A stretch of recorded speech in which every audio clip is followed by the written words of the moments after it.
마가복음 1장 15절 우리 함께 한 목소리로 합독하시겠습니다. 때가 찼고 하나님의 나라가 가까웠으니 회개하고 복음을 믿으라 하시더라. 아멘. 아멘. 오늘 때가 찼고 하나님의 나라가 가까이 왔으니 회개하고 복음을 믿으라. 이와 같은 제목으로 하나님의 말씀 나누실 때 저와 여러분들에게 큰 은혜가 있게 되기를 축복합니다.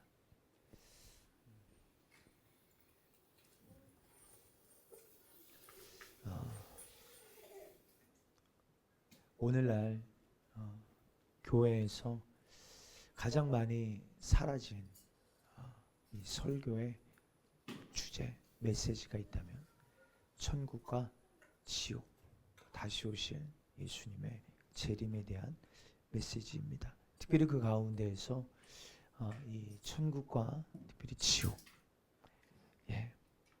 이 메시지는 갈수록 사라지고 있습니다. 왜냐하면 여러분들 우리가 지옥이라고 말하면 우선 듣기를 싫어하고 굉장히 거북해합니다. 그래서 많은 설교자가 말하기 꺼려하는 주제가 바로 이 지옥에 대한 설교라고 할 수 있겠습니다. 그러다 보니까 어떤 현상이 나타나는가, 오늘날 많은 그리스도인들이 마치 지옥이 없는 것처럼 살아가게 되더라. 그리고 마치 자기 자신은 지옥에 절대로 갈 가능성이 없다. 마치 천국은 보장된 것처럼. 그리고 여기에 따르는 문제가 무엇이냐? 하나님을 두려워하지 않게 되어지더라. 근데 여러분들 성경에서 특별히 천국과 지옥에 대하여 가장 많이 설교하신 분이 누구냐라고 한다면 예수님이십니다. 예수님이요. 성경에서 지옥에 관한 언급을 대부분 예수님이 하셨어요.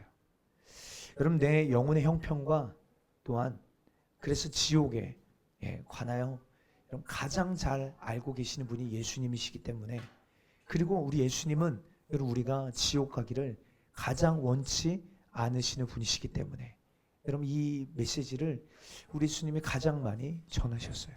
베드로후서 3장 8절 9절에 사랑하는 자들아, 주께는 하루가 천년 같고 천년이 하루 같다는 이 한 가지를 잊지 말라. 주의 약속은 어떤 이들이 더디다고 생각하는 것 같이 더딘 것이 아니라 오직 주께서는 너희를 대하여 오래 참으사 아무도 멸망하지 아니하고 다 회개하기에 이르기를 원하시느니라. 아멘. 이런 것이 우리 주님의 마음인 줄 믿습니다. 할렐루야. 아멘. 아무도 멸망당하기를 원치 않으셔서 지금도 주님이 더디 오시는 것처럼 느껴지는 이유가 무엇이라 성경은 말하냐면 우리가 다 회개하여 구원에 이르기를 원하시니까요. 원하시니까요. 여러분들 우리가 성경이 진리라면요, 천국만이 아니라 지옥도 실제다라는 사실을 여러분 꼭 기억하셔야 합니다. 그러므로 여러분 지옥에 대하여 이야기하는 것은 단순히 겁주려고 하는 것이 아니라 정말로 실제입니다. 예수님 안에 거하지 않는 수많은 사람들이 지금도 지옥에 떨어지는 것을 경고하고 있고, 주님의 마음은 우리가 여러분 그곳에 떨어지지 않기를 간절히 원하시기 때문에 여러분들 그날이 가까이 옴을 볼수록 우리는 더욱더 근신하고 깨어 내 영혼의 형편을 돌아봐야 할 줄 믿습니다. 지옥이 실제라면요. 여러분 수많은 사람들이 지금 예수의 밖에 있는 수많은 사람들은 지옥에 떨어질 위험에 있는 상태에 있는데, 여러분 우리가 어찌 사람들이 듣기 싫어하고 부담스러워하고 듣기 거북한다고 어찌 침묵할 수 있겠는가? 누가복음 16장에 나와 있는 여러분들 그 나사로와 부자, 여러분 그 부자처럼 우리가 만약에요 지옥을 딱 더도 말고 덜도 말고 1분만 경험한다고 생각해 보십시오. 딱 1분만 우리가 지옥을 여러분들 경험해 봤다라고 해보십시다. 자기의 영적 생활 마찬가지, 내 예를 들어 남편이나 아내나 자식이나 내 주변에 있는 친척이나 이웃이 여러분들 지옥에 가게 생겼다면 가만히 있을 자가 없을 것입니다. 진짜 지옥은 실제한다고 죽어 지옥 갈 짓만 하는 그 사람을 우리는 어떻게 해서든 말리고 설득시켜서 여러분 예수 그리스도를 믿게 하려 하지 않겠느냐라는 것이죠. 진짜라면요. 여러분 진짜라고 믿는다면 이것이 우리의 삶에 정말 실감나게 나타날 수밖에 없다라는 거예요. 그러니까 어쩌면 우리 안에 천국이 있다는 것은 알고도 있고 믿고도 있지만 지옥의 실제성을 사실 그렇게 믿으려 하고 있지도 않고 인정하려고 하지 않는 이 태도가 우리 안에 있을 수 있다. 오늘 우리 공동체는 뭐 아닐 수도 있겠지만요, 모릅니다. 죽으면 그것이 끝이라고 생각하는 사람이 있을 수 있습니다. 죽으면 그것이 끝이다. 그래서 이 세상을 살아갈 때 굉장히 무책임하게 살아가고 마치 내일이 없는 것처럼 오늘을 즐기며 쾌락을 추구하며 심지어 자살로 생을 마감하는 인생도 많습니다. 근데 성경은요, 그 죽음이, 그 육신의 죽음이 끝이 아니다 라고 말합니다. 한 번 죽는 것은 사람에게 정해진 것이요, 그 후에는 무엇이 있다고요? 그 후에는 심판이 있다. 여러분들, 그리고 천국 아니면 여러분 우리는 그 지옥에서 영원히 살게 되어진다. 여러분, 이것이 성경에 나타난 가장 기본적인 진리입니다. 우리 한번 좌우로 이렇게 한번 인사해 볼까요? 지옥은 실제로 있습니다. 시작. 지옥은 실제로 있습니다. 실제로 있습니다. 할렐루야. 여러분들 아마 들어보셨던 인물일 수 있습니다. 미국의 의학 박사고 이 응급 소생술의 국제적인 권위자 모리스 롤링스라는 분이 계십니다. 여러분, 이 사람은요, 미국의 34대 대통령 아이젠하워의 개인 의사이기도 했습니다. 이 미국의 대통령의 개인 의사라면요, 얼마나 여러분들 뛰어난 의술을 가지고 있겠습니까? 그렇죠? 굉장히 이성적인 사람이지만 여러분들 그 신적인 존재를 인정하지 않는 불신자였습니다. 이 모리스 롤링스라는 사람은 이 심장과 이 혈관 분야의 전문가였어요. 응급소생술, 심지어 심장이 이 멎는 사람을 살려내는 기술을 가지고 있는 국제적 권위자입니다. 여러분들, 그러니까 이 사람이 사람들이 죽어나가는 것을 얼마나 많이 봤겠습니까? 그런데 이 사람은요, 수많은 사람들이 죽음을 봤지만 죽음 이후의 세계에 대하여 믿지 않습니다. 죽음 이후, 육신의 죽음 이후의 삶에 대하여 여러분들 아무런 지식이 없고 사후세계를 믿지 않는 것이죠. 그러던 어느 날 특별한 그 사람에게 계기가 생겼습니다. 그가 근무하고 있는 병원에 한 사람이 사경을 헤맨 채로 실려오게 됩니다. 심장이 멎었기 때문에 심폐소생술을 해요. 여러분들, 근데 그 심폐소생술을 할 때 실제적으로 심장을 눌러야 되잖아요. 심장을 마사지해야 되잖아요. 그래서 우리 용희 집사가 여러 살렸어요. 우리 용희 집사가 이 응급 구조자잖아요. 그래서 몇 번 살렸죠, 집사님. 이거를 얼마나 세게 압박하고 마사지 해야 되는지 모릅니다. 그러면 이걸 얼마나 세게 누르는지 갈비뼈가 으스러진대요. 갈비뼈가. 그렇게 심장을 누를 수 있으니까. 그래서 그렇게 해서 심장을 막 살려내면요, 사람들이 막 비명을 지른다는 거예요. 근데 그 비명이 다른 비명이 아니라 이 갈비뼈가 으스러져서 그 고통 때문에 막 비명을 지르는데, 이번에 지금 실려온 사람도 심장이 멎어서 이 응급소생술을 하는데 막 심장을 다시 뛰게 하려고 흉부를 압박하고 정맥 주사를 놓고 인공호흡을 하고 모든 노력을 하다가 그 사람이 깨어나는데 이 사람이 막 비명을 지르더래요. 평소처럼 이 갈비뼈가 부러져서 그 고통 때문에 비명을 지르는구나 생각했더니 그 사람의 비명 소리가 심상치가 않은 것입니다. 뭐라고 말하냐면, 내가 지금 지옥에 와 있는데 그 심폐소생술 막 지금 나를 막 누르고 있는 그 손을 멈추지 말아달라고. 막 그가 막 비명을 지르면 소리를 지르더라는 거예요. 제가 지금 지어내는 얘기가 아니라요, 미국의 대통령의 개인 의사였던, 여러분들 국제적, 여러분들 이 응급소생술의 권위자인 한 의사 모리스 롤링스라는 사람이 직접 한 이야기입니다. 이 사람을 살려내는데 지금 자기가 지옥에 있기 때문에 반드시 나를 지금 빨리 살려달라고. 아직 눈을 뜨지도 못한 채 막 비명을 지르고 있는 그 모습, 아주 공포의 얼굴이 압도당하여서 그래서 그 사람의 말로는요, 평생 그렇게 이런 무서워하는 얼굴을 본 적이 없었다라고 말합니다. 그러면서 그 환자가 이렇게 말하더래요. 내가 어떻게 하면 이 지옥에서 나갈 수 있습니까? 어떻게 하면 내가 이 지옥에서 나갈 수 있습니까? 이 모리스 롤링스가 하나님은 믿지 않지만 여러분 미국이라는 국가가 기독교 국가잖아요. 그러니까 여러분 들은 풍월이 있잖아요. 그래서 여러분들 기도를 해줍니다. 예, 기도를 해보는 게 어떻겠냐고. 그래서 자기도 하나님을 믿지 않지만 예, 그 환자를 위해서 기도를 하면서 내가 하는 기도를 따라하라고. 하나님의 아들 주 예수님, 나의 죄를 회개합니다. 내가 예수님을 나의 구주로 영접합니다. 따라하게 했다는 거예요. 너무 신기하죠, 진짜. 그러자 그 공포에 여러분들 짓눌려였던 그 환자가 갑자기 평안해지기 시작했다. 이제 그런 간증을 그 사람이 그런 어떤 이 경험을 하고 나서 그 모습이 그 박사에게는 너무 큰 충격이었던 거예요.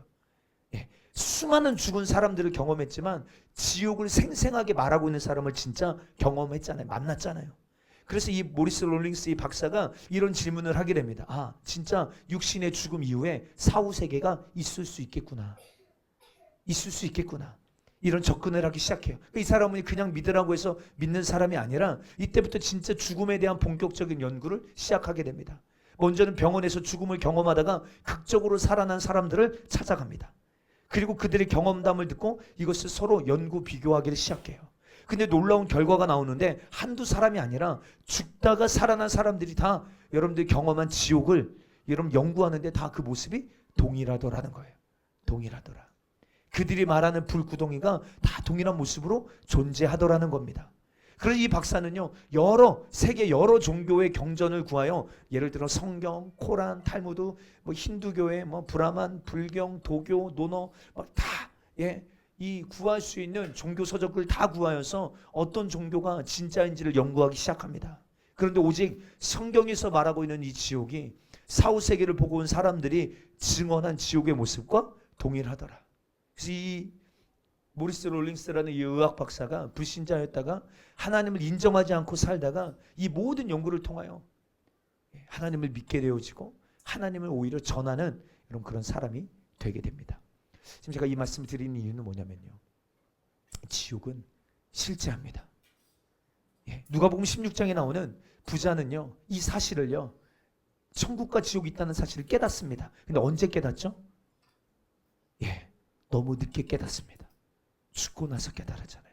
육신이 죽고 나서 깨달았잖아요. 사랑하는 성도, 우리 이 사실을 너무 늦게 깨닫지 않게 되시기를 주의 이름으로 축복합니다. 하나님의 진리의 말씀이 우리의 영을 깨우실 때 우리 속히 말씀에 설득당하는 은혜가 있게 되기를 축복합니다. 말씀이 믿어지는 은혜요. 다시 말합니다. 육신의 죽음이 끝이 아니라 천국과 지옥이 존재함을 육체라는 세월이 살아있을 때 우리가 분명히 알고 우리는 믿고 하나님을 경외하는 자의 자리로 나가야 합니다. 요한계시록 20장 14절 15절 사망과 음부도 불못에 던져지니 이것은 둘째 사망 곧 불못이라. 누구든지 생명책에 기록되지 못한 자는 불못에 던져지더라. 아멘. 여러분들 지금 여러분 제가 뭔가 굉장히 무거운 설교하고 있는 것이 아니라요, 복음입니다. 여러분 이 말씀을 듣고 여러분들의 영이 깨어나 여러분들 조금 내 영의 형편을 알고 여러분들 영원한 하나님의 나라를 여러분들의 몫으로 소유할 수 있는 이 놀라운 복된 소식을 꼭 소유하게 되시길 주님 축복합니다. 이 계시록 20장 14절 15절 뭐라고 말합니까? 사망과 음부도 불못에 던져지니 이것은 둘째 사망 곧 불못이라. 무슨 말이냐면요, 여러분들 우리가 지금 예를 들어 예수님을 믿지 않고 죽은 사람들이 가는 그곳을 우리는 지옥이라고 말하지만 굳이 그 영적 세계를 나누어서 이야기한다면, 왜 성경이 그렇게 나누어서 이야기하고 있으니까 지옥이라고 말하기보다는 음부라고 말하는 게 조금 더 성경적인 표현입니다. 음부에 떨어졌다라고 누가복음 16장에 부자가 떨어진 지옥이 음부다. 음부. 그런데 여러분들 이 마지막 이 실제 새하늘과 새 땅 하나님의 나라가 임하는 그 도래하는 그때 진짜 실제하는 실존하는 궁극적인 지옥, 그곳이 둘째 사망 곧 불못이라 라고 말하고 있는데 그 불못에 사망과 음부도 던져지게 되더라 라고 말하고 있는 것이죠. 그 음부는요, 지금 예수님을 믿지 않고 죽어 지옥 가는 사람들이 떨어지는 음부는 사실 지옥의 시작에 불과하다 라고 말할 수 있겠어요. 시작에 불과하다. 여러분 음부에 있는 자들은요, 백보자 심판 후에 더 무서운 곳이 기다리고 있습니다. 지금 그들이 있는 지옥보다 더 훨씬 무서운 곳이 있다라고. 예. 그것이 진짜 지옥, 불못. 그러니까 이것은요, 새하늘과 새 땅과 대조되는 장소입니다. 궁극적인 지옥. 예. 누가복음 16장 24절에 보면 볼까요? 불러 이르되 아버지 아브라함이요 나를 긍휼히 여기사 나사로를 보내어 그 손가락 끝에 물을 찍어 내 혀를 서늘하게 하소서. 내가 이 불꽃 가운데에서 괴로워하나이다. 이 부자가 지옥에 떨어졌는데, 음부에 떨어졌는데 뭐라고 말합니까? 예, 내가 이 불꽃 가운데에서 괴로워하나이다. 괴로워하나이다. 불꽃 가운데에서. 여러분들, 이것은 다시 말하지만 시작에 불과하다. 불못은요 불꽃이 아닙니다. 둘째 사망, 곧 뭐라고 했어요 아까? 계시록 20장에 불못이요. 불못. 근데 누가복음 16장에 부자가 떨어진 음부는요, 내가 이 불꽃 가운데에서 내가 뭐 견딜 수 없는 것이죠. 예, 괴로워하나이다. 그러니까 이런 불에 던져지는 수준이 아닙니다. 예, 마치 화라산의 그 용암 속에 던져지는 것처럼요. 여러분들, 그것이 궁극적인 이 지옥이다. 계시록 20장 10절도 볼까요? 또 그들을 미혹하는 마귀가 불과 유황 못에 던져지니 거기는 그 짐승과 거짓 선자들도 있어 세세토록 밤낮 괴로움을 받으리라. 여러분, 천년왕국이 끝나고 여러분 마귀와 짐승과 거짓 선지자 다 잡아서 불못에 던져지게 됩니다. 그리고 세세토록 밤낮 괴로움을 받게 될 것이다. 그러므로 저와 여러분들이요, 우리 신앙생활 하면서요, 우리가 예를 들어 돈이 없는 거, 건강을 잃어버리는 거, 여러분 이것을 우리가 무서워할 게 아닙니다. 예. 여러분들, 예를 들어 우리가 예수님을 믿는 것 때문에 누군가 우리를 핍박하고 때로는 고문하고 박해하고, 여러분 우리는 그들을 두려워할 것이 아닙니다. 예. 주님 어쩜 우리에게 말씀하고 계실지 몰라요. 그 지옥의 실체를 알고 계시는 주님께서, 야, 너희가 진짜 누굴 무서워해야 되는지를 모르는구나. 네가 진실로 두려워해야 될 것은 돈이 없는 거, 건강이 없는 거, 예. 혹은 지금 네가 예수를 믿는다고 너희를 박해하고 고문하는 그들, 그 살인자들이 아니라, 예. 왜요? 그들은 우리의 몸만 죽일 수 있을 뿐입니다. 너희가 진실로 두려워해야 될 이는 너희의 몸과 영혼을 능히 지옥에 던져 넣으실 수 있는 하나님을 두려워하라 라고 성경은 말하고 있어요. 다시 말해서 천국과 지옥이 있음을 우리가 분명히 안다면 우리 신앙은요, 하나님을 경외하지 않을 수 없습니다. 할렐루야. 한번 읽어볼까요? 마태복음 10장 28절입니다. 시작. 몸은 죽여도 영혼은 능히 죽이지 못하는 자들을 두려워하지 말고 오직 몸과 영혼을 능히 지옥에 멸하실 수 있는 이를 두려워하라. 할렐루야. 아멘. 아멘. 정말입니다. 여러분, 이 신앙이 우리 신앙을 건강하게 합니다. 예. 단순히 겁주는 것이 아닙니다. 하나님을 경외함으로 저와 여러분들 악에서 떠나게 되시길 주 여러분 축복합니다. 성경 말씀이 진리라고 믿기에 천국만이 아닙니다. 예. 하나님 안에 거하지 않는 자는요 반드시 불못에 떨어집니다. 예. 그러므로 우리가 지금 여러분, 주님이 이 땅에, 아까도 우리가 베드로서 3장 말씀처럼 주님이 왜 속히 오지 않으시는 것입니까? 예. 어떤 이들은 왜 주의 날이 더디느냐라고 따지는 분들이 있을 수 있어요. 그러나 주께서는 너희를 향하여 오래 참으사, 우리를 향하여 오래 참으사 아무도 멸망당하지 원하기를 원하지 아니하시고 우리가 다 회개하여 구원받기를 원하시기 때문에요. 주님 지금 오래 참고 계신다라고 성경은 표현하고 있는데, 여러분들 생각해 보십시오. 여러분들, 예수님은 죄가 없으시잖아요.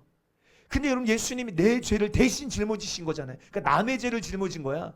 남의 죄. 근데 남의 죄라 할지라도요, 그 죄가 얼마나 크고 여러분 중하고 무거운지, 하나님의 아들이라 할지라도 당신이 죽지 않으시면 죄의 문제가 해결되지 않을 만큼 여러분 죄는 큰 것입니다. 중한 거예요. 무거운 것입니다. 여러분, 우리는 근데 이런 것들을 별것 아닌 것처럼 여기잖아요. 예, 별것 아닌 것처럼 생각하고 너무나도 쉽게 죄를 짓지 않습니까? 성경은 얼마나 이 문제를 중대하게 다루고 있는지 모릅니다. 겁주려고 하는 게 아니라 이게 실제이기 때문입니다. 이 죄로 인하여 우리의 영의 신세가 바로 요 모양 요 꼴로, 예? 마치 이게 어쩌면 우리의 운명론 아니겠습니까? 우리는 운명론을 믿지 않지만 여러분, 우리가 이 땅에 죄인으로 태어나서 이 주님을 알지 못하고 주님을 믿지 못하고 이 모양 이 꼴로 산다면요, 우리의 인생의 끝은요 영원한 불못에 들어가 새 세트로 밤낮 괴로움을 당해야 될 것이 우리의 모습이다 이 말이에요. 이런 우리를 바라보시고 아무도 멸망당하기를 원하지 않으셔서 당신의 아들 독생자 예수 그리스도를 보내사 우리 죄를 대신 짊어지시고 구원의 길을 열어놓고 누구든지 그 예수 그리스도를 믿고 그 예수 그리스도를 통하여서 새롭게 되어지면 주님 이 놀라운 구원의 은혜를 우리에게 허락해 주시겠다고 약속하여 주셨는데, 여러분 이게 단순히 겁주려고 하는 것이 아니라요, 실제다 이 말이에요. 실제다. 우리가 그것을 진짜로 믿는다면요, 우리는 하나님을 경외하게 될 것입니다. 사랑하는 성도여, 하나님을 경외함으로 악에서 떠나게 되시길 주의 이름 축복합니다. 어떤 사람들은 또 이런 질문을 할 수 있습니다. 우리가 보통 막 지옥 하면요, 마귀 막 귀신들이 지옥에 온 사람들을 막 괴롭히고, 그곳에서 지옥에서 있는 귀신들은 전혀 괴롭지가 않아. 여러분 우리 막 그 만화나 영화 같은 데 보면 지옥에서 나오는 귀신 마귀들은 그곳에서 고통당하지 않잖아요. 그런 걸 잘 모르시죠? 고통당하지 않아. 거기에 들어간 막 이 사람들만, 그 영혼만 고통당하는 것 같아. 근데 우리가 그거는 잘 몰라서 그렇습니다. 아까도 우리가 읽어봤지만, 그곳에서 밤낮 계시록 20장 10절에 미혹하는 마귀가 불과 유황 못에 던져져서 짐승과 거짓 선지자도 그곳에 있어 세세토록 밤낮 괴로움을 받게 될 것이다 라고 말하고 있습니다. 여러분들 또 주님 뭐라고 말씀하시냐면, 마태복음 25장 41절에 왼편에 있는 자들에게 이르시되 저주를 받은 자들아 나를 떠나 마귀와 그 사자들을 위하여 예비된 영원한 불에 들어가라. 여러분 그러니까 지옥은요, 누구를 위하여 예비된 곳이에요? 아멘. 마귀와 그 사자들을 위하여, 귀신들을 위하여 예비된 곳이에요. 그러니까 그곳에서 고통받고 세세토록 밤낮 괴로움을 당해야 될 존재는 사실 마귀와 그 사자들입니다. 할렐루야. 아멘입니다. 그러니까 우리를 위하여 예비한 곳은 어디예요? 아멘. 천국이에요. 내가 너희를 위하여 거처를 예비하러 가노니. 그것은 지옥이 아닙니다. 아버지의 집이에요. 아버지의 집. 마귀를 기억하십시오. 하나님 사랑의 하나님이신데 왜 지옥을 만드셔서 우리를 지옥에 보내시느냐? 아닙니다. 지옥은 사실 우리를 보내시려고 만드신 장소가 아니에요. 그렇죠? 마귀와 귀신들을 형벌하는 곳이다 라고 성경은 말합니다. 그럼 왜 수많은 사람들이 지금도 지옥에 떨어지는 이유가 무엇입니까? 이 예수 그리스도를 안 믿고 예수님을 안 따라가고 이 마귀를 쫓아갑니다. 여러분 우리가 잘 아는 요한일서 3장 8절에 죄를 짓는 자는 누구에게 속한대요? 마귀에게 속하나니 마귀는 처음부터 범죄하며. 여러분 이 말씀을 그냥 농담처럼 내가 알고 있는 지식적인 말씀으로 여기시면 큰일 납니다. 죄를 짓는 자는 마귀에게 속하게 됩니다. 죄를 짓는 자는 마귀에게 누구나 속하게 되어집니다. 여러분 내가 가지고 있는 육신의 생각이요, 여러분들 이거 그냥 육신의 생각 가지고 살아가면 진짜 비참해집니다. 여러분 저는 개인적으로요, 아마 다 다를 수 있겠지만 저는 개인적으로 개인 기도할 때 특별히 내 안에 있는 이 육신의 소욕, 육신의 생각, 이것이 깨지고 부인되어지고 내 안에 성령의 소욕이 올라와 나를 지배하시고 주님의 감동이, 주님이 나를 쓰시도록 나를 내어드릴 수 있도록 늘 기도하거든요. 근데 여러분 육신의 생각 그대로 나를 방치하면 어떻게 될까요? 로마서 8장 말합니다. 육신의 생각은 사망이요, 육신의 생각은 하나님과 원수가 되나니 이는 하나님의 법에 굴복하지 아니할 뿐 아니라 할 수도 없다. 하나님과 뭐가 된다고요? 원수요. 여러분 하나님과 원수된 자가 천국에 갈까요? 여쭤보는 거예요. 하나님과 원수된 자가 천국에 들어가겠습니까? 마귀에게 속한 자가 여러분 천국에 들어갈까요? 교회에 다닌다고 내가 그래도 교회 다니는 내가 신앙의 연수가 깊기 때문에 여러분 이 사람이 천국에 들어갈 수 있겠습니까? 그렇지 않다라고 성경은 말합니다. 여러분 이렇게 하나님께서는 여러분들 마귀에게 속하여 죄로 인하여 지옥 갈 수밖에 없는 이 인류의 비참함을 바라보시며 이 현실을 그냥 이거 불쌍해서 어떡하나 이렇게만 하지 아니하시고 말과 혀로만 사랑하지 아니하시고 행함과 진실함으로 우리를 향한 당신의 사랑을 보여주셔서 그냥 이대로 내버려 두실 수 없으셔서 하나님께서는 당신의 독생자 아들 예수 그리스도를 이 땅에 보내주신 것입니다. 그런데도 사람들은 안 믿습니다. 어떤 사람은 꼭 지옥에 안 가려고 예수 믿느냐, 지옥 이야기하면 비아냥거립니다. 그러면서도 하나님을 두려워하지도 않고 제 멋대로 죄 지으면서 그러다가 지옥 갈 줄도 모르고 세월을 낭비하는 사람들이 사실 많습니다. 여러분, 지옥은요 세세토록 밤낮 괴로움을 당한다 이렇게 말합니다. 세세토록요. 세세토록. 제가 과거에 어릴 적이요, 저 아버지께서 이제 가끔 이제 목욕탕을 데리고 가세요. 목욕탕을. 그러면 그 사우나실이 있거든요. 사우나실. 사우나실을 꼭 가요. 저는 어릴 때 너무너무 싫었어요.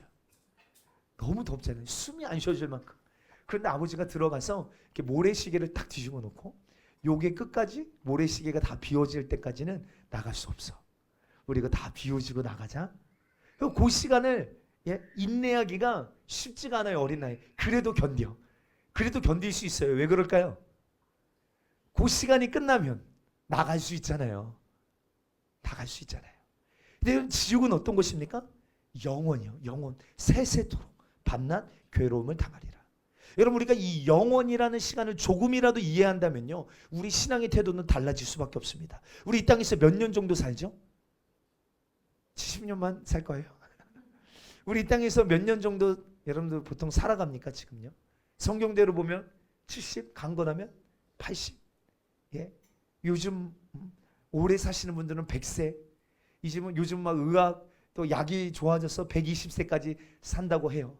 120세라고 해보십시다. 120세. 육신의 세월은 120세야. 그럼 육신이 죽고 나서 영혼의 시간은 예를 들어 비교해보자면요, 120년이라는 시간과 이 1200만 년, 1200만 년이 어느 정도 되는 시간인지는 모르겠어요. 120년과 1200만 년, 그러니까 비교해보면 이게 비교조차도 되지 않는 시간이잖아요. 그렇죠?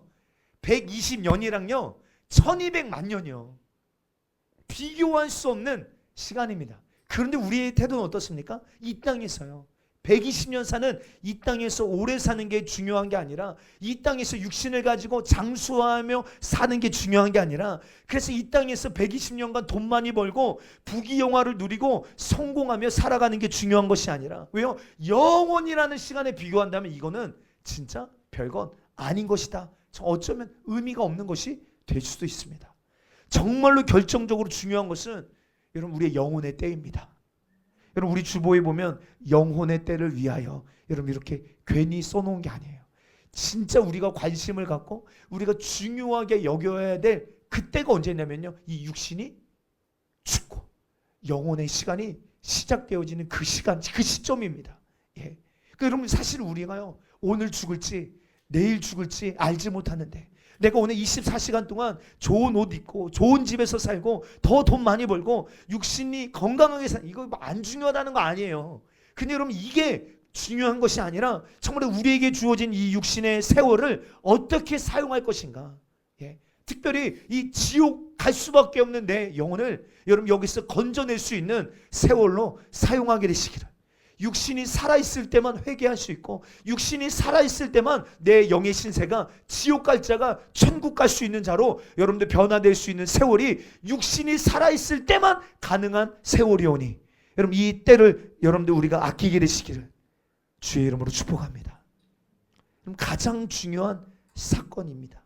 가장 중요한 내 생애를 쏟아부어서 여러분 우리는 새하늘과 새 땅, 거룩한 성, 새 예루살렘 성에 들어가기에 부족함이 없는 자로 나를 만들어 가야 합니다. 사도 바울 같은 여러분 사람, 여러분 성경에 보면 진짜 예수님을 닮아 있는, 심지어 바울이 뭐라고 말합니까? 나를 본받으라, 나를 본받으라. 와, 오늘날 한국교회 목회자 가운데 나를 본받으라 라고 말할 사람은 없을 것 같아요. 그렇죠? 근데 바울은요 얼마나 예수화되어 있었는지요. 내가 예수님을 닮은 것처럼 너희도 나를 본받으라 라고 말한 처럼, 여러분 정말로 특별히 신약 성경에 보면 바울만큼 참 대단한 예수의 사람을 찾아본다면 바울만큼 대단한 사람은 찾기가 어려울 것 같아요. 근데 여러분, 바울과 같은 사람도요 자기의 삶을 막 깨트리고 막 쏟아부어서 궁극적으로 뭘 위하여 산지 아세요? 바울이 얼마나 똑똑한 사람인지 아시죠? 얼마나 공부 많이 한 사람인지 아시죠? 배경이 얼마나 대단한 사람인지 아시죠? 그런데도 이런 바울이 자기의 전생애를 쏟아부어 이것을 목적을 삼아 살아갔어요. 그것이 무엇이냐? 영혼의 때를 위해서예요. 볼까요? 디모데후서 4장 6절로 8절입니다. 함께 읽어볼까요? 시작. 전제와 같이 내가 벌써 부어지고 나의 떠날 시각이 가까웠도다. 나는 선한 싸움을 싸우고 나의 달려갈 길을 마치고 믿음을 지켰으니 이제 후로는 나를 위하여 의의 면류관이 예비되었으므로 곧 주 의로우신 재판장이 그날에 내게 주실 것이며 내게만 아니라 주의 나타나심을 사모하는 모든 자에게도니라. 아멘. 아멘. 바울이 진짜 무엇을 위하여 이 믿음의 경주했는지, 선한 싸움을 싸웠는지, 달려갈 길을 다 마치고 믿음을 지켰는지 알 수 있지 않습니까? 영혼의 때를 위해서요. 영혼의 때를 위하여. 예, 이후로는 나를 위하여 의의 면류관이 예비되었으므로 주 곧 의로운 재판장 앞에 그 설 그날, 그 영혼의 때를 위하여 내가 이런 믿음의 선한 싸움 했다는 거예요. 이 믿음의 경주를 끝까지 완주하고 믿음을 지켰다라고 바울이 말하고 있는 것입니다. 그러므로 우리가 성경을 제대로 이해한다면 여러분, 우리 인생이 그냥 육신의 세월에 낭비하며 여유롭게 살 때가 아니다. 구원을 향하여 달려가야 하겠습니다. 여러분, 그러면 여러분 이제 본론으로 들어갑니다. 구원을 향하여 달려가는데 우리가 보통 구원의 조건을 말할 때요, 오직 믿음만 말합니다. 구원의 조건. 여러분, 오직 믿음, 이거 잘못됐다는 거 아닙니다. 오직 믿음으로 우리가, 내 의가 아니죠. 믿음으로 구원받는 거 맞습니다. 그런데요, 이건 온전한 대답이 아닙니다. 온전한 대답이 아니에요. 성경의 구원의 조건은요, 믿음만이 아닙니다.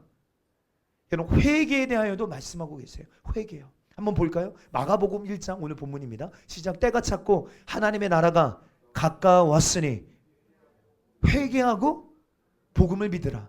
뭐하고 뭐를 믿으라요? 회개하고 복음을 믿으라. 아멘. 바울이 가는 곳곳마다 전한 복음에서도요, 빠지지 않는 것이 있다면 이것입니다. 사도행전 20장 21절.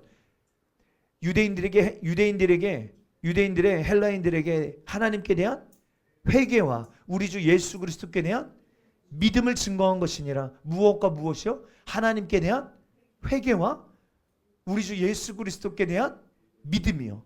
회개와 믿음. 회개와 믿음. 여러분, 예수님께서도 당신이 이 땅에 오신 이유를 이렇게 설명하십니다. 누가복음 5장 31절부터 보면요, 예수께서 대답하여 이르시되 건강한 자에게는 의사가 쓸데없고 병든 자라에게야 쓸데있나니 내가 의인을 부르러 온 것이 아니요 죄인을 불러 뭐하러 오셨다고요? 회개시키러 오셨대요. 할렐루야. 아, 성경 너무 분명하게 말하고 있잖아요. 오직 믿음만이 아닙니다. 회개하고 복음을 믿으라. 회개하고요. 그러니까 회개와 믿음은요, 구원의 여정의 절대적인 필요입니다. 절대적인 필요예요. 하나만도 강조되면 안 됩니다. 예수님이 의인에게는 이 병든 자라에게야 의원이 쓸 때 있잖아요. 나는 죄인을 불러서 회개시키러 오셨대요. 예수님이요. 그럼 우리 모두가 죄인이잖아요. 그런데 여러분, 성경을 보니까요, 죄인인데 두 종류의 죄인이 있어요. 어떤 종류의 죄인이 있을까요? 첫 번째, 자기가 죄인인 줄 아는 죄인. 두 번째, 그렇지 않은 죄인. 죄인이야 다. 우리는 다 죄인인데, 첫 번째, 내가 죄인인 줄 아는 죄인. 두 번째, 모르는 죄인.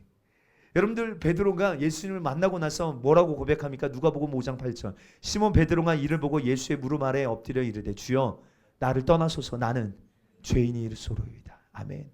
여러분, 그러면요, 누가 참된 회개의 자리로 나아갈 수 있을까요? 아멘입니다. 내가 죄인임을 깨달은 사람만이 참된 회개 자리로 나아갈 수 있어요. 할렐루야. 꼭 기억하셔야 됩니다. 내가 죄인임을 알아야 참된 회개 자리로 나아갈 수 있습니다. 그러면 어떻게 해야 내가 죄인임을 깨달을 수 있을까요? 사실 그 굉장히 좀 나눠서 여러 번 이야기를 오늘 이 오전 예배에 다 압축해서 지금 이야기하려고 하니까 집중해 보세요. 여러분, 진짜 우리가 참된 구원의 여정에 중요한 게 회개와 믿음인데, 믿음에 대해서는 우리가 많이 이야기 들었어요. 근데 회개, 진짜 참된 회개 자리로 나아가야 되려면 첫 번째, 내가 죄인임을 알아야 해요. 그럼 누가 어떻게 해야 내가 죄인임을 알 수 있을까? 첫 번째는요, 양심을 통하여 하나님 죄를 깨닫게 하세요. 양심 있으세요? 옛날에 양심 냉장고 우리 이런 프로 있었는데, 양심. 여러분, 양심은 인간 내면에서 들려오는 하나님의 음성으로 사람이 사용하시는 통로입니다. 그래서 양심은 언제나 옳은 일을 해야 된다라고 주장합니다. 물론 양심이 화인 맞은 자 말고요. 양심이 병 들어가는 자 말고요. 요즘 이런 사람들이 너무 많으니까. 예. 양심은 바른 것과 그른 것의 차이를 인식하며 우리 자신의 행동에 대한 좋고 나쁨에 이것을 판단해 갑니다. 좀 더 구체적으로 말한다면 양심의 가책으로 인하여 우리가 죄를 깨달을 수 있겠습니다. 근데 금방도 말씀드렸던 것처럼 이것으로는 충분하지 않습니다. 완전하지도 않습니다. 양심만을 믿을 수 없습니다. 예. 이것만 믿을 수 없어요. 그렇죠? 화인 맞은 양심도 있어요. 병 들어가는 양심도 있어요.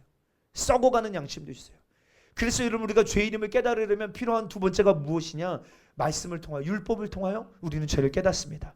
로마서 3장 20절에 그러므로 율법의 행위로 그 앞에 의롭다 하심을 얻을 육체가 없나니 율법으로는 아멘. 율법으로 말씀 앞에 서 보니까 죄가 깨달아지는 거예요.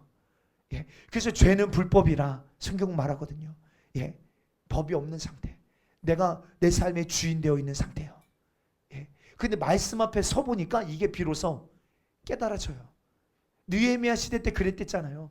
여러분 느헤미야 성벽을 다 재건하고 나서 에스라 학사를 불러다가 말씀 사경회를 엽니다. 그들이 말씀을 낭독하는 그 말씀을 들어보니까 깨달아요. 뭘요? 우리가 왜 이 모양 이 꼴이 되어졌는지가 비로소 깨달아지는 거예요. 아, 우리가 이렇게 하나님의 말씀대로 살지 않았기 때문에 죄가 드러나는 거예요. 우리가 이것 때문에 하나님의 선민인데, 우리가 하나님의 택한 백성인데, 하나님이 우리 민족을 향한 놀라운 계획과 부르심을 가진 택하신 민족인데, 우리가 이렇게 나라도 잃어버리고 포로 생활하고 완전히 쫄딱망한 이 모양 요꼴이 된 이유가 무엇인가? 말씀 앞에 서 보니까 비로소 깨달아지더라. 여러분들 우리가 죄인임을 알아야 참된 회개 자리로 나아갈 수 있어요. 말씀 앞에 서시길 주의 이름으로 축복합니다. 여러분 세 번째 기능이 있다면 뭐가 있을까요? 세 번째, 그럼 성령님에 의하여서 죄가 깨달아지는 거예요. 여러분 성령님이 이 땅에 오셔서 예수 그리스도를 증거하시고 믿게 하시죠. 성령님 또 오셔서 하시는 일이 뭐냐면 죄에 대하여 책망하세요. 죄에 대하여. 요한복음 16장 8절 9절 시작. 그가 와서 죄에 대하여 의에 대하여 심판에 대하여 세상을 책망하시리라. 죄에 대하여라면 그들이 나를 믿지 아니하며. 아멘. 성령께서 죄를 깨닫게 하시기 위하여 책망하시는데 특별히 예수 그리스도를 믿지 않는 죄를 집중적으로 책망하세요. 이와 같이 여러분 우리의 양심, 율법 또한 성령을 통하여서 죄를 깨닫게 하시는데, 여러분 죄를 깨닫는 것이요 우리 신앙생활의 첫 걸음이며 너무너무 중요한 사건이에요. 그럼 죄가 깨달아지는 은혜가 있게 되기를 주님 축복합니다. 정말입니다. 여러분 이거 마지막 때요 꼭 기도하셔야 됩니다. 제가 이번 주에 기도원 갔다 왔거든요. 그래서 사실 저에게 이번 주에 주신 말씀들이에요. 다 기도하는데 더 진짜 우리가 말세지마를 정말로 깨어 살기를 원하는 공동체인데, 하나님 정말 우리 교회가 추구해야 돼. 또한 우리가 정말로 보배처럼 여겨야 될 가장 복음의 이 비밀이 정말 이 회개의 복음이 우리 안에 진짜 풀어져야 되는데, 특별히 그러기 위해서 우리가 두리뭉실하게 회개하는 것이 아니라 주님 우리 안에 감춰져 있던 죄들이 더 드러나게 하여 주십시오. 여러분 이거는 불편한 게 아니에요. 드러나야 돼요. 들춰져야 돼요. 왜요? 그래야 우리가 더 깊은 회개가 가능하거든요. 여러분 그런데 오늘날 보세요. 죄의 기준이 점점 어떻게 되죠? 죄의 기준이 점점 낮아져요. 그럼 사단이 하는 일이 뭡니까? 거룩의 기준을, 성원 형제, 거룩의 기준을 점점 낮추는 거예요. 거룩의 기준을. 다시 말하여 죄를 죄로 여기지 않게 만드는 거예요. 우리 이사야 50장 말씀 한번 볼까요? 이사야 5장 20절 시작. 악을 선하다 하며 선을 악하다 하며 흑암으로 광명을 삼으며 광명으로 흑암을 삼으며 쓴 것을 단 것을 삼으며 단 것으로 쓴 것을 삼는 자들은 화 있을진저. 누가 화가 있대요? 악을 선하다 하며 선을 악하다 하며 흑암을 광명으로 삼으며 광명으로 흑암을 삼는, 쓴 것으로 단 것을 삼으며 단 것으로 쓴 것을 삼는. 여러분 이 땅에서는요 여러분 이런 자들로 가득합니다. 여러분 갈수록 이제 어때요? 죄를 죄로 여기지 않는 시대입니다. 않는 시대예요. 여러분 그러니까 우리가 말씀 앞에 서지 않으면요 죄를 몰라요. 여러분 요즘이요 여러분 개인주의, 이기주의로 충만한 이때 사랑하지 않는 거, 여러분 이거 죄로 여겨요 안 여겨요? 세상에서요 죄로 여깁니까 안 여깁니까? 안 여겨요. 가정 안에서도요 사랑하지 않는 건 죄가 아니에요. 이제는 내가 이런 일 때문에 내가 이 땅에서 잘 먹고 잘 살기 위해서, 성공하기 위해서는요, 어쩔 수 없다는 이유들로 다 여러분들 덮여지는, 죄가 아니게 되어지는 여러분 일들입니다. 용서하지 않는 거, 이 세상에서는요 당연하게 여겨지는 것들입니다. 예. 그러게 우리는 스스로 여러분 이 말씀의 검을요 무디게 만들지 말게 되시길 주여 축복합니다. 말씀의 그 예리한 검으로 주여 내 삶의 모든 연약함과 죄를 찔러 쪼개 드러내시고 말씀 앞에 찔림이 있는 복된 성도들 다 되게 되시기를 주님의 이름으로 축복합니다. 아멘. 아멘. 아멘입니다. 제가 좀 부끄러운 얘기예요. 제가 목사지만요. 이 기도 이제 월요일 날 기도원에 올라가는데 예. 이 휴게소에 들려서 점심을 이제 먹으려고 휴게소에 주차하려고 이제 차를 이렇게 딱 됐어요. 저는 이게 여러분 휴게소 이렇게 들어가는 이렇게 주차는 이렇게 되잖아요. 전 딱 이렇게 주차를 했어요. 그런데 이 앞쪽 라인에서 예, 저는 이렇게 지나가는 차인 줄 알았어요. 그리고 제가 먼저 차를 이렇게 다 대고 이제 시동까지 끄고 내리는데 그 차가 이제 이렇게 후진 기어를 넣고 거기다가 주차하려고 이렇게 들어온 거예요. 이제 저는 이제 주차를 다 마치고 이제 식구랑 내려서 밥 먹으러 가려고 하는데 그분이 이제 차를 후진해서 이렇게 뒤로 오더니 예, 얼굴이 이제 뭐 거의 싸우자는 거예요. 창문을 내리고 뭐라고 하는 거예요. 근데 제 마음에 예, 저의 입장에서만 계속 이야기하는 거예요. 예, 제 안에서 죄송하다고 그럼 제가 빼드릴까요? 이러면 아무 문제가 없는데 예, 제 안에 너무 바쁘기도 하고 제가 먼저 주차했고 그 사람은 주차하는지도 모르는 저는 그냥 지나가는 차인 줄 알았는데 그 차가 이렇게 후진을 하더니 창문을 내리고 막 험상궂은 얼굴을 가지고 막 뭐라고 하는 거예요. 제 안에 이게 막 올라오려고 하는 거예요. 주여. 근데 중요한 건 뭐냐면 기도원에 가서 기도하는데요. 기도하는 내내 주님이 그 불편한 감정을요 계속 끄집어내시는 거예요. 너 목사인데 네가 아니 목사이기 전에 제 안에 뭔가 온유하지 못했던 아니 제가 막 그래서 막 싸운 것도 아니에요. 막 그분한테 뭐라고 한 것도 아니고 그냥 이러고 끝났는데 제 안에요. 제 중심에 뭔가 이 온전하지 못한 제 감정이요. 이거 주님 아시잖아요. 근데 기도하는 내내 첫날에 여러분 이게 계속 하나님이 들춰내시는 거예요. 회개하라고. 진짜 제 마음 같았으면 그분이 누군지를 알며 가서 사과하고 싶은 너무 그 마음이 막 올라오는데 너무너무 힘들더라고요. 별것 아닌 것 같잖아요, 여러분들. 근데 주님 앞에 이게 별게 아닌 게 아니니까. 그래서 여러분 어떤 사람은요, 목사님 제가 회개하고 싶은데 회개가 잘 안 됩니다. 어떻게 회개할 수 있을까요? 라고 묻는 분들이 있다면 저는 개인적으로 이 말씀을 늘 권면드리고 도전합니다. 고린도후서 7장 10절로 11절입니다. 한번 읽어볼까요? 시작. 하나님의 뜻대로 하는 근심은 후회할 것이 없는 구원에 이르게 하는 회개를 이루는 것이요 세상 근심은 사망을 이루는 것이니라. 아멘. 여기까지만 읽어보겠습니다. 여러분 이 말씀에 굉장히 중요한 연결고리를 찾아볼 수 있습니다. 먼저는요 하나님의 뜻대로 하는 뭐가요? 하나님의 뜻대로 하는 근심이고요. 두 번째는 이것이요 구원에 이르게 하는 회개를 이루게 되고요. 세 번째는 그래서 어떻게 돼요? 후회할 것이 없는 구원에 이르게 되어진다는 거예요. 할렐루야. 그러므로 여러분 회개에 뭐가 달려 있어요? 구원이 달려 있어요. 회개에 뭐가 달려 있다고요? 구원이요. 다시 말해 볼게요. 여러분들 천국에 가지 못하는 이유는 뭘까요? 맞습니다. 우리가 죄인이기 때문이 아니에요. 우리는 다 죄인이에요. 왜 우리가 천국에 못 가냐면요. 그 죄를 회개하지 않았기 때문입니다. 않았기 때문에 그래요. 않았기 때문에. 그런데 그러면 이 회개를 가능케 하는 출발이 뭐냐면 바로 이 하나님의 뜻대로 하는 근심이에요. 근심. 이 하나님의 뜻대로 하는 근심이 없으면요. 진짜 깊은 기도로 회개로 나아갈 수가 없습니다. 그러니까 여러분 회개는요. 어디에서 내가 어디로 돌이킬 건지가 분명해야 되잖아요. 예. 하나님의 뜻대로 하는 근심이 그래서 이 회개의 뿌리이며 회개가 그 열매라고 말할 수 있어요. 반면에 세상 근심은요. 오히려 이 회개를 불가능하게 만들고 방해합니다. 그래서 오늘날 교회 안에 상당수가 겉모습은 예배 자리에 앉아 있는데 속으로는 하나님의 뜻대로 하는 근심이 없어요. 하나님의 뜻대로 살지 않아도 내 안에 하나님의 말씀을 적극적으로 배타하고 거절하고 말씀에 관심이 없어도요, 말씀대로 내 삶에 정렬되어 있지 않아도 여러분들 진짜 내가 말씀대로 살지 못해서 하는 여러분 근심이 우리 안에 있는 줄 아십니까? 여러분 그런 성도들 많이 찾아보기가 어렵더라는 거예요. 어렵더라. 예. 다 세상 근심에 사로잡혀 있죠. 그러다 보니까 그들은요 결국에 죄를 부끄러워하지도 않습니다. 예.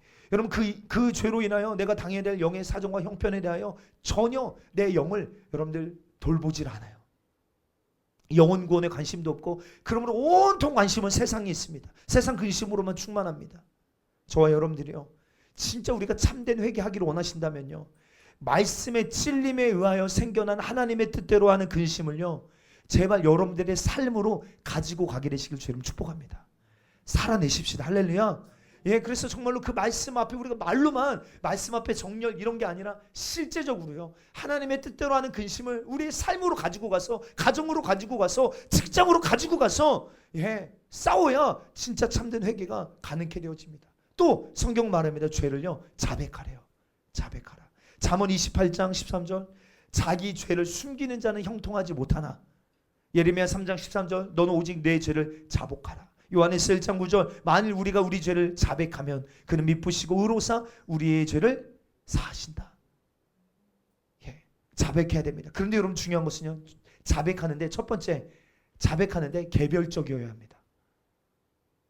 그냥 두리뭉실하게 주님 잘못했으니까 용서해 주세요 이게 아니라요, 예, 그냥 내가 범죄하였습니다 용서해 주세요 이게 아니라 자신의 죄를 낱낱이 고해야 합니다. 우리 한번 시편 50편 21절 말씀 한번 읽어볼까요? 시작. 내가 이 일을 행하여도 내가 잠잠하였더니 네가 나를 너와 같은 줄로 생각하였도다. 그러나 내가 너를 책망하여 내 죄를 내 눈앞에 낱낱이 드러내리라 하시도다. 어떻게 하신대요? 낱낱이 드러내신대요 우리의 죄를. 여러분 우리 주님 앞에 행위록은요, 우리 언행심사로 지금 모든 죄가 하나도 없이 모두 기록되어 있습니다.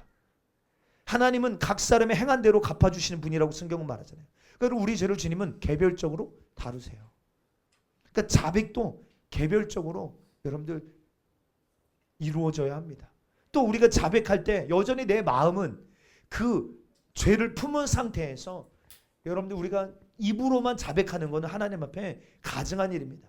시간이 없어 다 찾아볼 수는 없지만 여러분 회개하려면 여러분 우리가 입으로도 자백해야 되지만 죄에 대한 미련도 우리는 버려야 될 줄 믿습니다. 우리 아까도 말했지만 여러분 느헤미야 시대 때 여러분 말씀을 들어보니까 뭐예요? 깨달아졌어요. 그 중에 하나가 뭐냐면 우리가 이방 여인들을 자기 아내로 삼은 일이에요. 그렇죠? 그러면 실제적으로 그 죄에서 돌이키려면 아 내가 이런 죄를 지었습니다가 아니라 진짜 끊어내는 돌이키는 역사가 있어야 되잖아요. 내 마음에서부터. 에스라 10장 10절로 12절에 보면 제사장 에스라가 일어나 그들에게 이르되 너희가 범죄하여 이방 여자를 아내로 삼아 이스라엘의 죄를 더하게 하였으니 이제 너희 조상들의 하나님 앞에서 죄를 뭐하고요?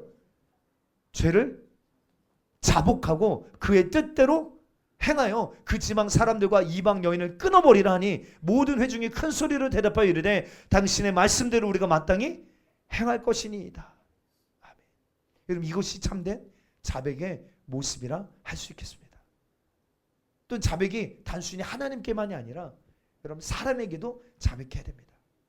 중요한 것은 여러분 하나님께서 여러분 우리를 용서하실 때 우리는 자비와 하나님의 자비하심과 하나님의 공의 여러분 우리는 어느 것을 토대로 여러분들 우리의 죄를 주님이 용서해 주실까? 대부분은 하나님의 자비하심에 우리가 보통 호소합니다. 그렇죠?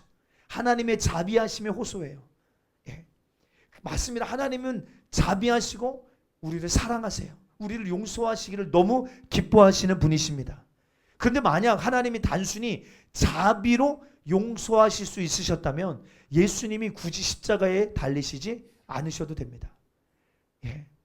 예수님은 의로운 자로서 불의한 우리를 대신하여 십자가에 달리실 필요가 없습니다. 여러분 그런데 이 십자가 사건 때문에 여러분 이제 우리가 하나님께로 나아가 용서를 받게 되는 이 용서는 자비의 문제가 아니라 공의의 문제가 되어져 버렸어요. 그런데 여러분들 보십시오. 예수는 십자가에서 우리 죄값을 다 지불하셨잖아요. 그러므로 우리는 단순히 하나님의 자비에만 호소하는 것이 아니라 하나님의 공의에 호소함으로써 여러분 죄의 용서를 받을 수 있다 이 말이에요.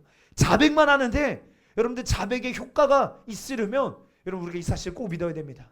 하나님의 공의에 호소하는 것입니다. 예수님의 십자가의 죽으심이 아니라면 아무리 우리가 자백해도 소용이 있다 없다? 없다. 이미 주님이 죄값을 갚아 놓으셨기 때문에 하나님의 공의에 우리가 호소하며 우리 죄를 자백할 때 여러분 용서를 받을 수 있는 길이 열려 있다라는 것을 우리는 기억해 보실 수 있습니다. 하나 더 나누자면 회개의 특성을 보여주는 중요한 말씀이 있습니다. 에스겔서 18장 30절로 31절. 이 말씀 정말 중요합니다. 함께 읽어볼까요? 시작. 주 여호와의 말씀이니라. 이스라엘 족속아, 내가 너희 각 사람이 행한 대로 심판할지라. 너희는 돌이켜 회개하고 걸림돌이 되지 아니하리라. 너희는 너희가 범한 모든 죄악을 버리고 영을 새롭게 할지어다. 이스라엘 족속아, 너희가 어찌하여 죽고자 하느냐 하면, 여러분 보십시다. 하나님은요 각 사람이 행한 대로 심판하시는 분이십니다. 그러므로 우리에게 지금 촉구하고 계시는 것이 무엇입니까? 너희가 돌이켜 뭐하고 회개하고 모든 죄에서 떠날지어다. 너희가 돌이켜 뭐하고요?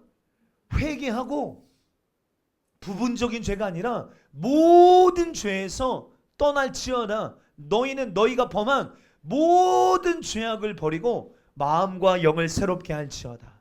근데 이스라엘아, 너희가 어찌하여 죽고자 하느냐.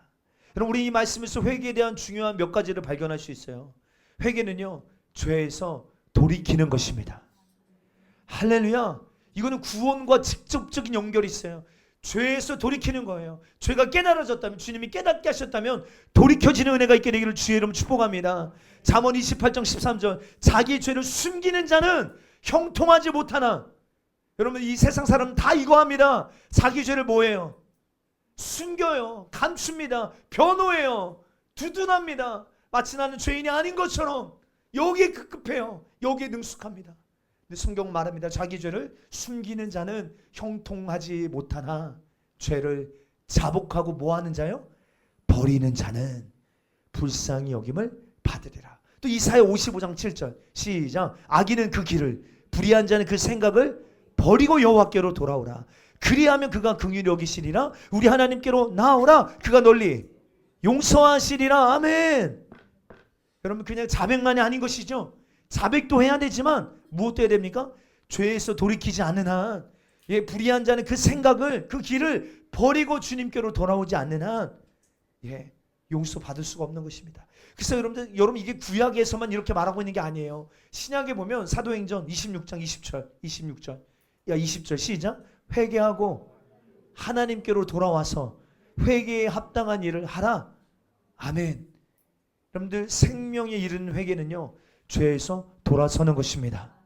그 죄를 버리는 것입니다. 할렐루야. 그리고는 하나님께로는 돌아와서 뭐 하는 거예요? 회개에 합당한 일, 계명에 순종하는 삶을 여러분 우리가 살아가는 것.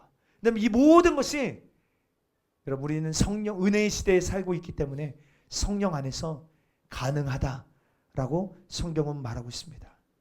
여러분 또 여러분 뭐라고 말합니까? 회개는 모든 죄에서 돌이키는 거예요. 회개는 뭐라고요?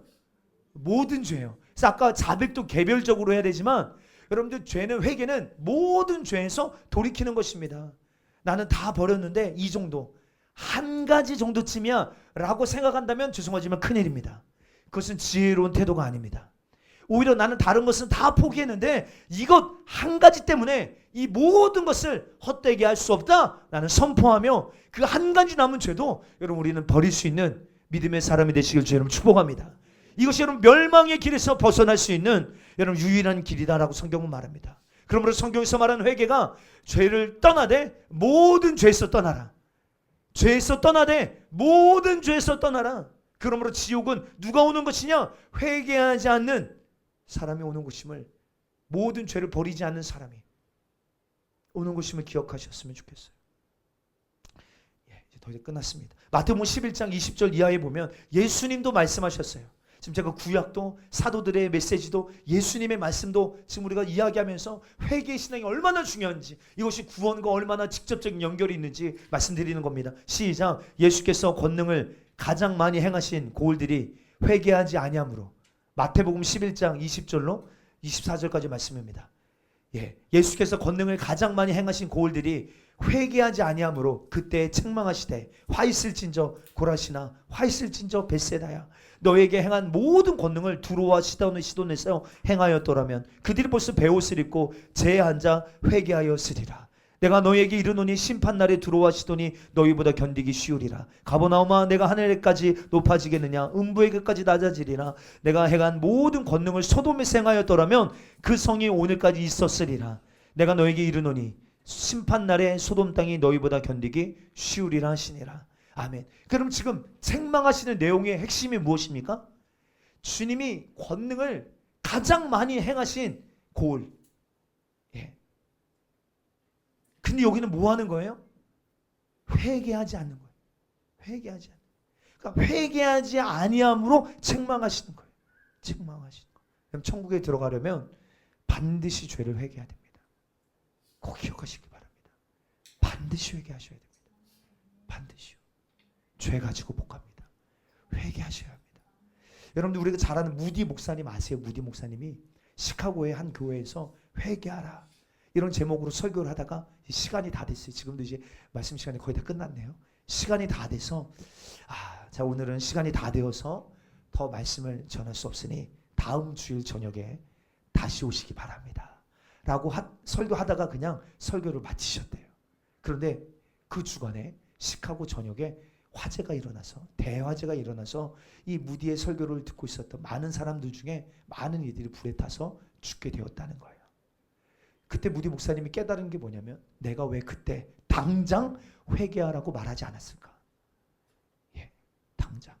그 다음 주 주일에 다시 오라고 왜 말하지 않았을까? 왜 그렇게 말했을까라고 후회했다는 거예요. 사랑하는 성도요. 회개하는 자를 용서하시는 하나님. 아무도 멸망당하기를 원치 않으셔서 회개할 기회를 주고 계시는 그 주님. 그런데 그 회개할 기회를 내일 주시겠다 말씀하지 아니하시고 오늘이요. 오늘이 구원의 날입니다. 다시 말합니다. 여러분들 주님은요 우리가 아무도 멸망당하기 원하지 아니하시고 지금도 우리에게 회개할 기회를 주고 계세요. 할렐루야. 근데 그 기회를 내일이라고 말하고 계시지 않다 이 말이에요. 잠언 27장 1절 읽어볼까요? 잠언 27장 1절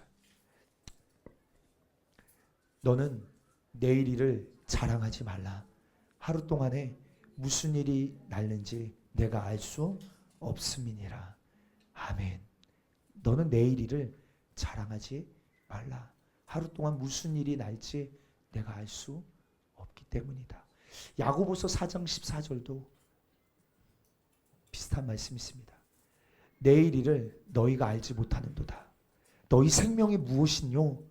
너희는 잠깐 보이다가 없어지는 안개니라. 여러분 사랑하는 성도요.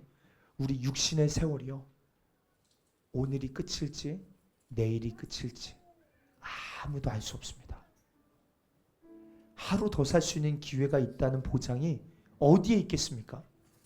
저 오늘 강단에 올라올 때 오늘이 우리 인생의 마지막 예배인 것처럼 정말 예배하며 기도하기를 원해요. 사랑하는 성도요.